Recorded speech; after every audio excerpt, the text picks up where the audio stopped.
Hello and welcome to code with RSV. आज की video में हम लीड कोड की प्रॉब्लम नंबर 55 जंप गेम को सॉल्व करेंगे। हम देखेंगे कि इस प्रॉब्लम को हम कैसे अप्रोच कर सकते हैं और C# में इसका सॉल्यूशन कैसे राइट कर सकते हैं। चलिए स्टार्ट करते हैं सबसे पहले इसकी प्रॉब्लम स्टेटमेंट से। तो इस प्रॉब्लम में हमारे पास एक इंटीजर एरे होता है nums और हम उसके स्टार्टिंग इंडेक्स यानी कि 0th इंडेक्स से स्टार्ट करते हैं और इस एरे में हर इंडेक्स पे हमें दे रखा होता है कि इस पर्टिकुलर पोजीशन से हम अगले कितने इंडेक्स तक जंप कर सकते हैं। फॉर एग्जाम्पल इस केस में हमारे पास 2 दे रखा है फर्स्ट इंडेक्स पे, यानी कि मैं यहाँ से 2 स्टेप्स जंप कर सकता हूँ। मैं मैक्सिमम इस इंडेक्स तक आ सकता हूँ, 3rd इंडेक्स तक। सिमिलरली नेक्स्ट यहाँ से 1 से अगर मैं देखूँ तो मैं यहाँ से जंप करके इधर जंप कर सकता हूँ, इधर कर सकता हूँ, इधर कर सकता हूँ। तो ये मेरे पास मैक्सिमम जंप होता है। मैं चाहूँ तो इससे कम जंप कर सकता हूँ, बट मैक्सिमम 3 स्टेप्स ही इस जगह से मैं जंप कर सकता हूँ। तो मुझे ये रिटर्न करना होता है कि मैं पहले इंडेक्स से स्टार्ट करके किसी भी तरीके से जंप कर करके लास्ट इंडेक्स तक पहुंच सकता हूँ या नहीं। तो पहले इस एग्जांपल में देख के लग रहा है कि इजीली हम पहुंच सकते हैं, बट नेक्स्ट एग्जांपल में मैं देखूं तो मेरे पास 0 भी हो सकते हैं बीच में, यानी कि उस इंडेक्स से मैं जंप ही नहीं कर सकता। तो अगर मेरे पास बीच में कुछ ऐसे इंडेक्स हुए जहां पे 0 हुआ और मैं उससे आगे नहीं जा पा रहा हूँ, जो कि केस यहाँ पे बन रहा है कि 3 से मैं कितना मैक्सिमम जंप कर सकता हूँ, यहाँ तक, 2 से यहाँ तक, 1 से यहाँ तक, किसी भी केस में मैं इससे आगे जंप ही नहीं कर पा रहा हूँ। तो इस वजह से इसका आंसर फॉल्स है। तो मुझे ट्रू या फॉल्स सिंपली रिटर्न करना है इस बेस पे कि मैं क्या मैक्सिमम लास्ट इंडेक्स तक पहुंच सकता हूं जंप करके या नहीं।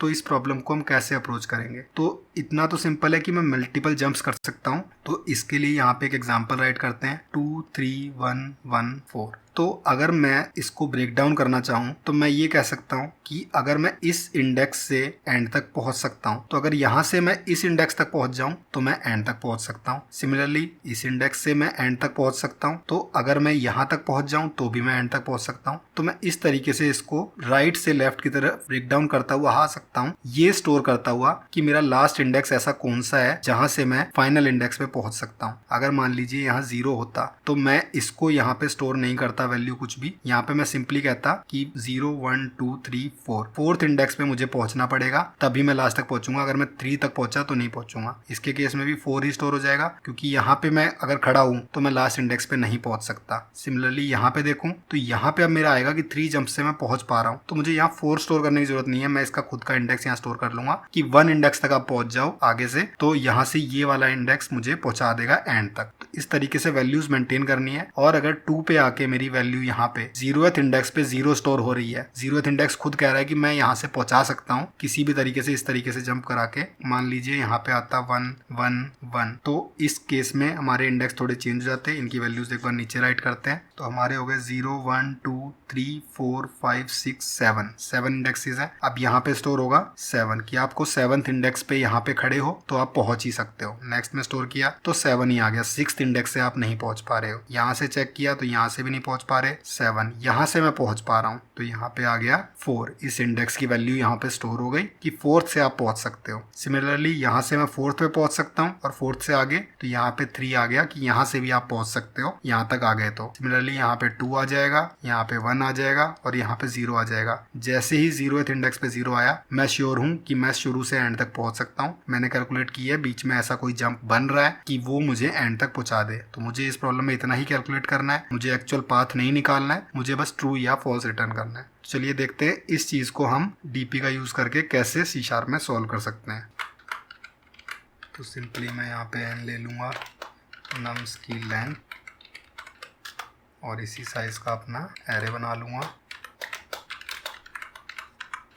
और लास्ट इंडेक्स पे जो कि होगा n-1 स्टोर कर दूंगा n-1। लास्ट इंडेक्स पे आप खड़े हो तो पहुंच ही सकते हो।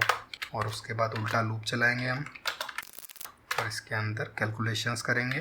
If dp of i plus 1 वो ग्रेटर है i plus nums of i से, जो भी मेरे इंडेक्स है, इंडेक्स प्लस जो करंट जंप वैल्यू है, वो अगर नेक्स्ट जो मेरा dp i प्लस 1 में स्टोर वैल्यू है उस वैल्यू से छोटी रह जाती है तो मैं इससे नहीं पहुंच सकता, यानी कि dp i में dp i plus 1 he store हो जाएगा। इस इंडेक्स पे आने के बाद मैं एंड पे नहीं पहुंच सकता हूं, तो यहाँ पे नहीं आना है।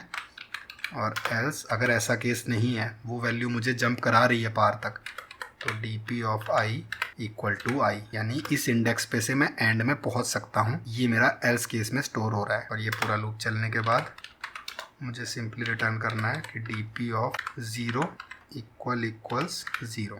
0th पे 0 है तो 0 इंडेक्स पे मैं कैलकुलेट कर चुका हूँ। यहाँ से लास्ट इंडेक्स तक मैं पहुँच सकता हूँ किसी ना किसी पाथवे से। इसको रन करके देख लेते हैं।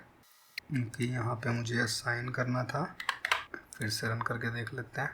तो इस बार मेरे सारे केसेस पास हो रहे हैं और मैं इसको अगर सबमिट करके देखूँ तो ये मेरा एक वैलिड सबमिशन भी है। तो इस तरीके से डायनेमिक प्रोग्रामिंग का यूज़ करके मैं इस प्रॉब्लम को इजीली सॉल्व कर सकता हूँ। इसकी टाइम और स्पेस कॉम्प्लेक्सिटी दोनों ही O(n) है, जिसमें n है नम्स की लेंथ। तो अगर आपको ये वीडियो अच्छा लगा तो इसे लाइक करें और ऐसी और वीडियोस के लिए चैनल को सब्सक्राइब करें।